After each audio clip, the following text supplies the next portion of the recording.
you feel that you are kind of the ambassador, French ambassador, of French culture, French language, when you perform abroad?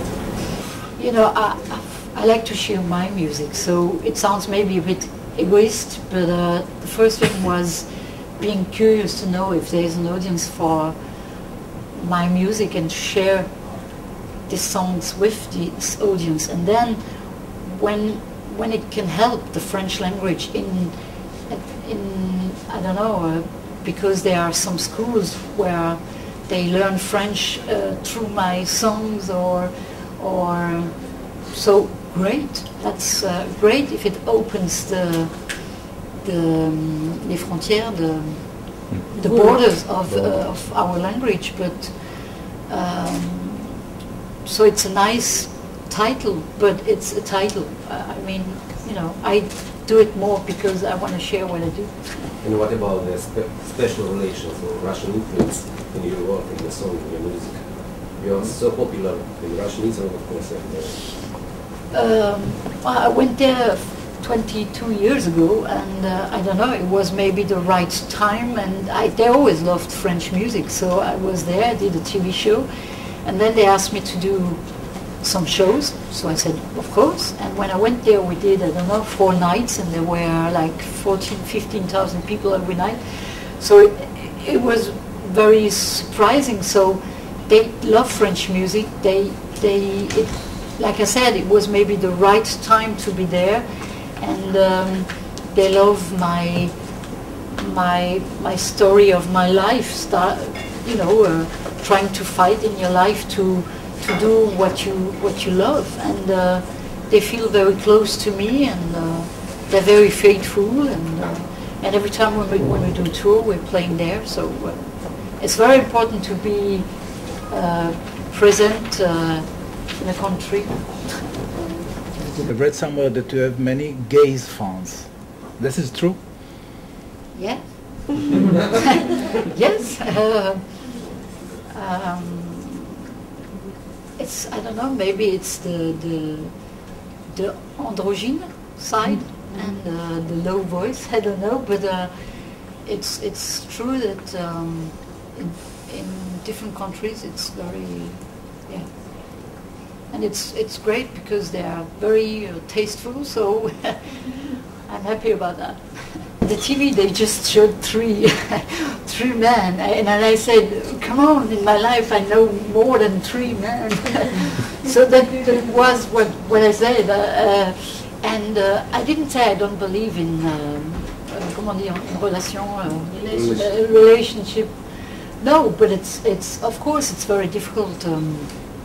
I said I don't believe in love toute une vie, a whole life. Because first of all, it's a bit too late now, because not that I not believe in love anymore, but a whole life. It's and now I don't know. It's the generations are different, and it's nice to know when somebody is, I don't know, getting married at 21 and they're still together 50 years later, but it's very rare. So this is what I said, but in my situation, of course, it's difficult to have a relation because I'm never there. All my life, I always like to do sport. I always like to dance, and before a tour, I always do a lot of exercise. And on this tour, I did 150 hours of dancing. So this helps. And.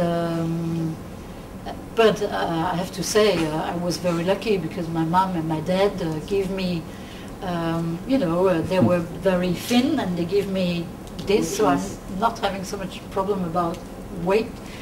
And but like I said, I always like kind of doing sport, and so I hope that when I'm 64, I'm still dancing around.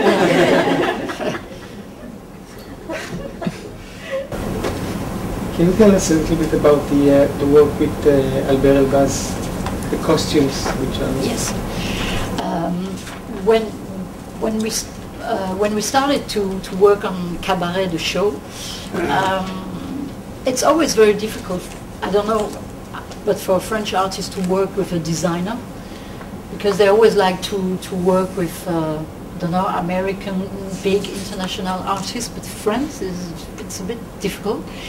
And when we start to work on the show Cabaret, I said, because I love what he is doing, and I have some clothes of his collections, and I said, well, what would be great is to have Albert Elbaz for this show, because he has this touch of modernity and very femme fatale, but in a way a bit rocky, in a way the accessories are very interesting and everything. So I said, oh, I'm going to ask him, and I was very surprised. In French we say c'est la cerise sur le gâteau, it's the cherry on the cake. If he says yes, and he did it. So and it was great, because we saw each other a few times to explain the show, to explain that I have to move and everything, because the clothes are not done for that normally. So and yeah, so it was great, because it gives the chic touch to Cabaret. Yeah. Oh, I arrived last night at 2 o'clock, so I haven't seen nothing. So now I have the press conference, and then we go to Jerusalem to take a little time to visit.